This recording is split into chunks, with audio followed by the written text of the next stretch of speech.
ओम शांति। आज है 26 दिसंबर, शिव बाबा की साकार मुरली। आज मीठे बाबा कहते हैं, तुम अभी पढ़ाई पढ़ रहे हो। ये पढ़ाई है पतित से पावन बनने की, यानी नेगेटिव से पॉजिटिव बनने की संकल्पों के। तुम्हें यह पढ़ना और पढ़ाना है। प्रश्न, दुनिया में कौन सा ज्ञान होते हुए भी अज्ञान अंधेरा है? उत्तर, माया का ज्ञान जिससे विनाश होता है। माया का ज्ञान जिससे विनाश होता है, मून तक जाते हैं। ये ज्ञान बहुत है, लेकिन नई दुनिया और पुरानी दुनिया का ज्ञान किसी के भी पास नहीं। सब अज्ञान अंधियारे में है। सभी ज्ञान नेत्र से अंधे हैं। ज्ञान की समझ नहीं है, तो उसके लिए बाबा ने क्या कहा कि सभी ज्ञान नेत्र से अंधे हैं। तुम्हें अभी ज्ञान का तीसरा नेत्र मिलता है। तुम नॉलेजफुल बच्चे हो। उन्हों की ब्रेन में विनाश के ख्यालात हैं। तुम्हारी बुद्धि में स्थापना के ख्यालात हैं। ओम शांति। बाप इस शरीर द्वारा समझाते हैं। इनको जीव कहा जाता है। इनमें आत्मा भी है और मैं भी इसमें आकर बैठता हूँ। शिव बाबा कह रहे हैं, यह तो पहले पहले पक्का होना चाहिए कि जो परमात्मा है वो ब्रह्मा बाबा के तन में आकर बैठते हैं, तब मुरली सुनाते हैं। तो ये पक्का होना चाहिए। इसको दादा कहा जाता है। ये निश्चय बच्चों को बहुत पक्का होना चाहिए। इस निश्चय में ही रमण करना है। बरोबर बाबा ने जिसमें पधरामणि की है, क्या की है बाबा ने? पधरामणि यानी पधारे हैं ब्रह्मा बाबा में। वह बाप खुद कह रहे हैं कि मैं इनके बहुत जन्मों के अंत में आता हूँ। जब ब्रह्मा बाबा का 84वां जन्म होता है, तब शिव बाबा ब्रह्मा बाबा के तन में प्रवेश करते हैं। बच्चों को समझाया गया है, यह है सर्वशास्त्र शिरोमणि गीता का ज्ञान। श्रीमत अर्थात श्रेष्ठ मत, श्रेष्ठ ते श्रेष्ठ मत है। यह एक भगवान की, जिसकी ही श्रेष्ठ मत से तुम देवता बनते हो। बाप खुद कहते हैं, मैं आता ही तब हूँ जब तुम भ्रष्ट मत पर पतित बन जाते हो। है ना? माया जो भी कहती है, आत्माएं वही करती रहती हैं। माया तो कमजोर, मन तो कमजोर है। मनुष्य से देवता बनने का अर्थ भी समझना है। विकारी मनुष्य से निर्विकारी देवता बनाने बाप आते हैं। सतयुग में मनुष्य ही रहते हैं, परंतु दैवी गुणों वाले। अभी कलयुग में है सभी असुरी गुण वाले। है सभी मनुष्य सृष्टि, परंतु ये है ईश्वरीय बुद्धि और वह है असुरी बुद्धि। यहाँ है ज्ञान, वहाँ है भक्ति। ज्ञान और भक्ति अलग अलग है। भक्ति की पुस्तक कितने ढेर की ढेर हैं और ज्ञान का पुस्तक एक है। एक ज्ञान सागर की पुस्तक एक ही होनी चाहिए। जो भी धर्म स्थापन करते हैं उनका पुस्तक भी एक होता है, जिसको रिलीजियस बुक कहा जाता है, आध्यात्मिक किताब। पहली रिलीजियस बुक है गीता। पहला पहला आदि सनातन देवी देवता धर्म है, ना कि हिंदू धर्म। मनुष्य समझते हैं गीता से हिंदू धर्म स्थापन हुआ। गीता का ज्ञान श्री कृष्ण ने दिया, ऐसा आत्माएं समझती हैं। कब दिया? कहते हैं परंपरा से दिया। कोई शास्त्र में शिव भगवानुवाच्य तो है नहीं। तुम अभी समझते हो ये गीता ज्ञान द्वारा ही मनुष्य से देवता बने हैं, जो बाप अभी हमें दे रहे हैं। इसको ही भारत का प्राचीन राजयोग कहा जाता है, जिस गीता में ही काम महाशत्रु है। क्योंकि जब आत्मा काम विकार में जाती है, तभी उसके अंदर अहंकार आता है, ईर्ष्या आती है, द्वेष आता है, लोभ आता है। तो काम विकार है जड़। इसको ही बाबा कहते हैं काम महाशत्रु है।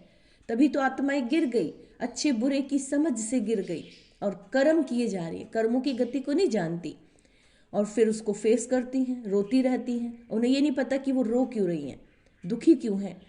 इस शत्रु ने ही तुम्हें हार खिलाई है, तो इस पर जीत पानी है ना। आप सर्वशक्तिवान के बच्चे, आप शक्तिशाली आत्मा, आप इस पर जीत पा सकते हैं।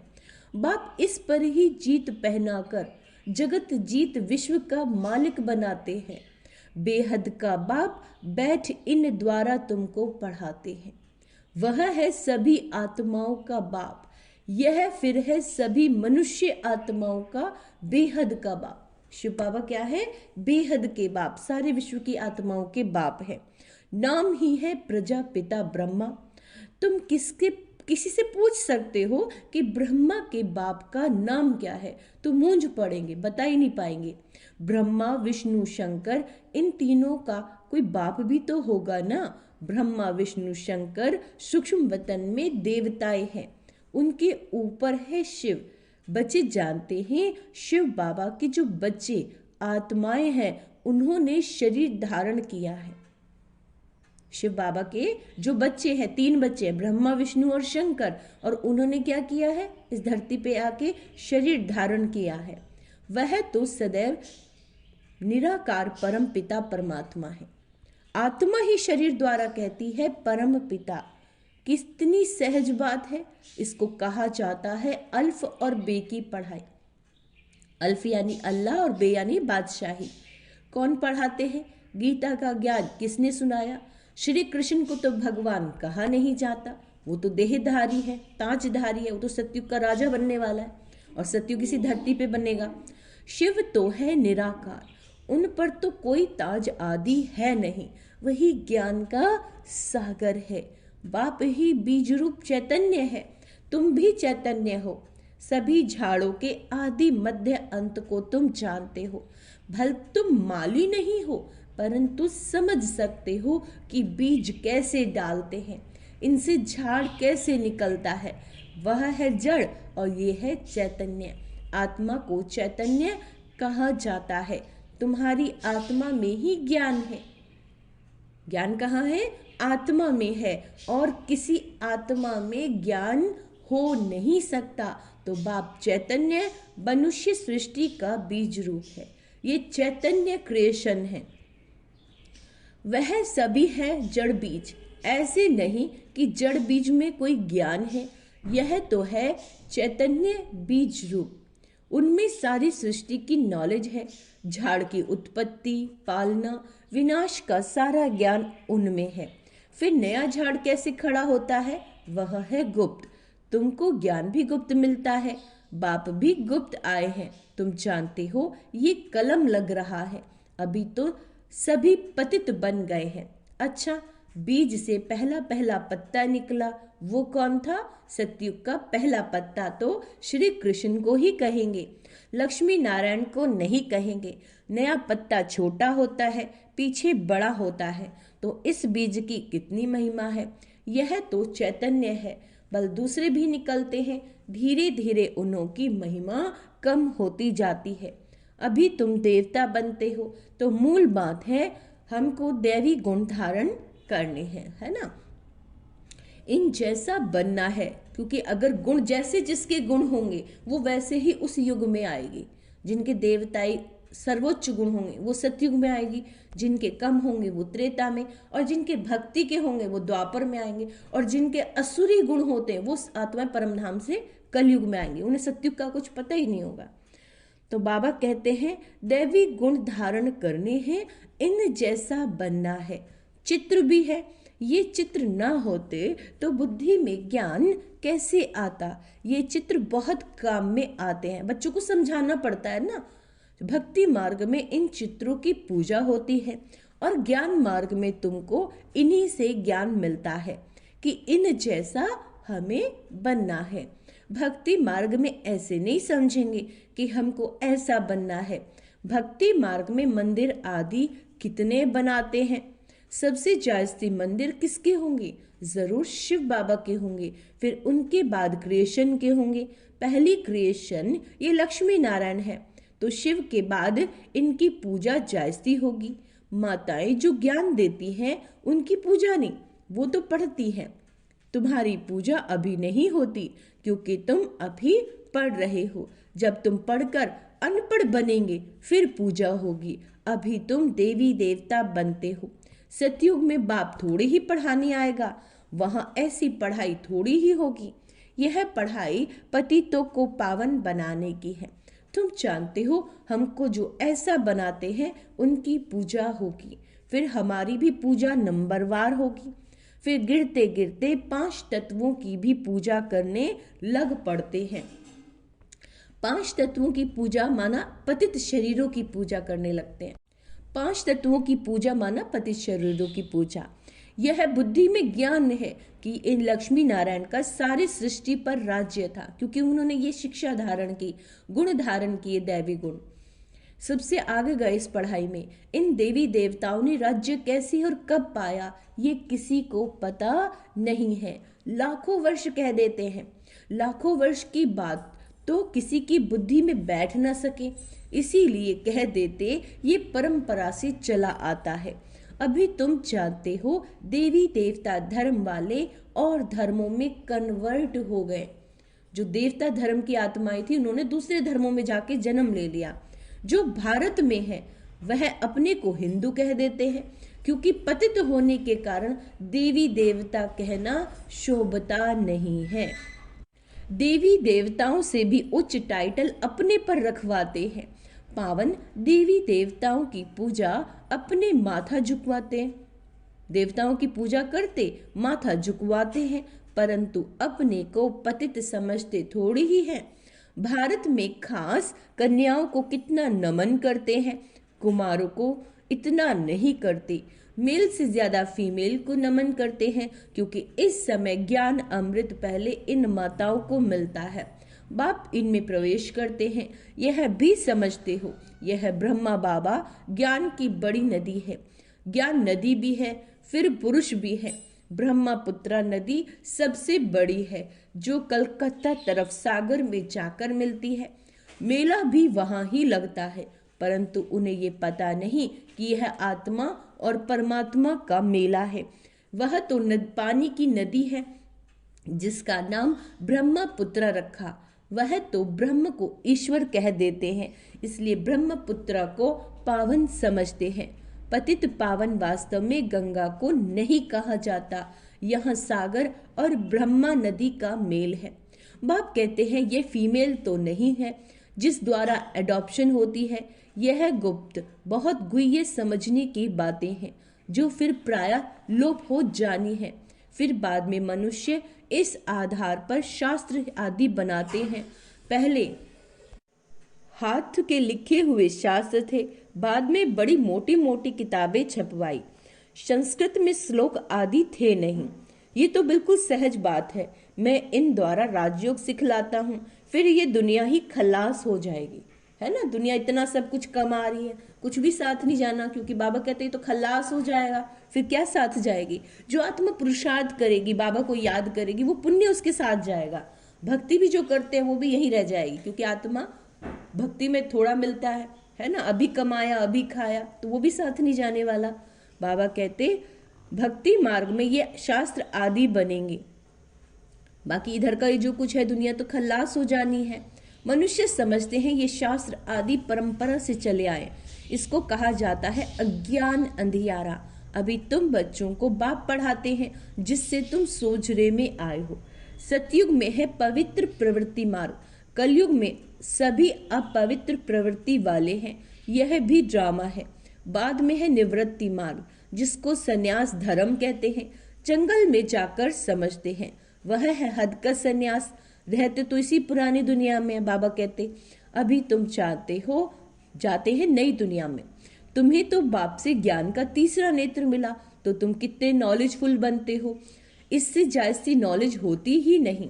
वह तो है माया की नॉलेज, जिससे विनाश होता है। वो लोग चांद पर जाकर खोज करते हैं। तुम्हारे लिए कोई नई बात नहीं। यह सभी माया का पंप है। बहुत शो करते हैं, अति डीपनेस में जाते हैं कि कुछ कमाल करके दिखाए।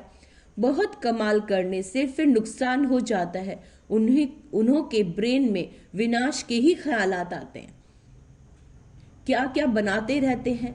बनाने वाले जानते हैं कि इससे ही विनाश होगा, ट्रायल भी करते रहते हैं। कहते भी हैं 2 बिल्ले आपस में लड़े, मक्खन तीसरा खा गया। यानी बाहर की कंट्रीज आपस में यादव और कौरव लड़ेंगे और मक्खन पांडव खाएंगे। कहानी तो छोटी है परंतु खेल कितना बड़ा है ना। नाम इन्हों का ही बाला है, इन द्वारा ही विनाश की नूंद है, इनके द्वारा ही विनाश होना है ना। परमाणु बम छूटेंगे, बड़े बड़े पटाखे छुड़ेंगे, तभी तो विनाश होगा। तो बाबा कहते कोई तो निमित्त बनता है ना। क्रिश्चियन लोग समझते हैं पैराडाइज था, पैराडाइज यानी स्वर्ग था, पर हम नहीं थे। उन्हें ये रियलाइज होता है, पर हम नहीं थे। इस्लामी बौद्धि भी नहीं थे, फिर भी क्रिश्चियन लोगों की समझ अच्छी है। भारतवासी कहते हैं देवी देवता धर्म लाखों वर्ष पहले था, तो बुद्धू ठहरे ना। बाप भारत में ही आते हैं, जो महान बेसमझ है उन्हें ही महानते महान बाबा समझदार बनाते हैं। परंतु फिर भी याद रहे तब ना। बाबा तुम बच्चों को कितना सहज करके समझाते हैं, मुझे याद करो तो तुम सोने का बर्तन बन जाओगे। अंडरलाइन करेंगे, अगर तुम मुझे याद करोगे तो सोने का बर्तन बन जाओगे और धारणा भी अच्छी होगी। की यात्रा से ही पाप कटेंगे। मोबाइल को याद करोगे, दुनिया में ज्यादा जुड़ोगे तो कहाँ बाबा याद आएगा। मुरली नहीं सुनते तो ज्ञान क्या होगा, रफू चक्कर हो जाता है। बाप तो रहम दिल होने के नाते उठने की ही युक्ति बताते हैं, अंत तक सिखलाते ही रहेंगे। अच्छा आज भोग है, भोग लगाकर जल्दी वापस आ जाना है। बाकी बैकुंठ में जाकर देवी देवता आदि का साक्षात करना ये सब फालतू है। जब भोग लगाने जाते हैं तो सतयुग में पहुंच जाती आत्माएं, तो बाबा कहते हैं वहां जाके उनका साक्षात करना ये सब फालतू है, ये मत करना। इसमें बहुत महीन बुद्धि चाहिए। बाप इस रथ द्वारा कहते हैं मुझे याद करो, मैं ही पतित पावन तुम्हारा बाप हूं, तुम ही संग खाऊं और तुम ही संग बैठूं, है ना। यह यहाँ के लिए है, ऊपर में कैसे होगा। अच्छा मीठे मीठे सिक्के लदे बच्चों प्रति माता पिता बाप दादा का याद प्यार और गुड मॉर्निंग। रूहानी बाप की रूहानी बच्चों को नमस्ते।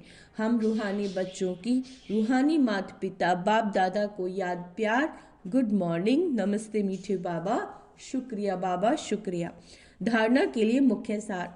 बाप इस दादा में प्रवेश हो, हमें मनुष्य से देवता अर्थात विकारी से निर्विकारी बनाने के लिए गीता का ज्ञान सुना रहे हैं। इसी निश्चय से रमण करना है, श्रीमत पर चलकर श्रेष्ठ गुणवान बनना है। याद की यात्रा से बुद्धि को सोने का बर्तन बनाना है। ज्ञान बुद्धि में सदा याद रहे, इसके लिए मुरली जरूर पढ़नी और सुननी है। वरदान अपने पोजीशन की स्मृति द्वारा, अपने पोजीशन की स्मृति द्वारा माया पर विजय प्राप्त करने वाले निरंतर योगी भव। हमें श्वासोश्वास योग करना है। क्यों? क्योंकि संपन्न और संपूर्ण बनना है, विकर्म विनाश करने हैं। जैसे स्थूल पोजीशन वाले अपनी पोजीशन को कभी नहीं भूलते। कोई टीचर हो, प्रिंसिपल हो तो अपनी पोजीशन को भूलते हैं, उन्हें लगता है मैं प्रिंसिपल। ऐसे आपका पोजीशन है मास्टर सर्वशक्तिवान। इसे सदा स्मृति में रखो और रोज अमृत वेले इस स्मृति को इमर्ज करो, है ना। सुबह उठते ही अगर पहला संकल्प आए मैं मास्टर सर्वशक्तिवान आत्मा हूं, तो मन में कमजोर संकल्प नहीं आएंगे, माया आपके पास नहीं आ सकती। सारा दिन उसका हमें सहयोग मिलता रहेगा। फिर मास्टर सर्वशक्तिवान के आगे माया आ नहीं सकती। जब आप अपनी स्मृति की ऊंची स्टेज पर रहोगे तो माया चींटी को जीतना सहज हो जाएगा।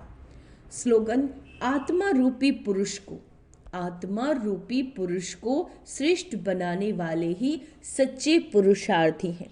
अव्यक्त इशारे, श्रेष्ठ कर्म की निशानी है स्वयं भी संतुष्ट और दूसरे भी संतुष्ट। ऐसे नहीं मैं तो संतुष्ट हूं दूसरे हो या ना हो।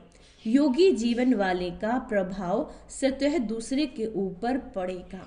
अगर कोई स्वयं से असंतुष्ट है या और उससे असंतुष्ट रहते हैं तो समझना चाहिए योग युक्त बनने में अभी कमी है। अगर कोई आप स्वयं से असंतुष्ट है और दूसरे भी आपसे असंतुष्ट हैं तो समझना चाहिए कि हमारे योग में अभी कुछ कमी है ना। और सवेरे उठते सबसे पहले क्या करना है, मैं मास्टर सर्वशक्तिवान आत्मा हूँ, इसका अभ्यास करना है, तो माया को जीतना कोई मुश्किल नहीं। अच्छा, आज का स्वमान अभ्यास करेंगे। मैं मास्टर सर्वशक्तिवान आत्मा हूँ, माया जीत हूँ, मैं स्वयं से संतुष्ट और सभी को संतुष्ट करने वाली आत्मा हूँ, श्रेष्ठ आत्मा हूँ। अच्छा, ओम शांति।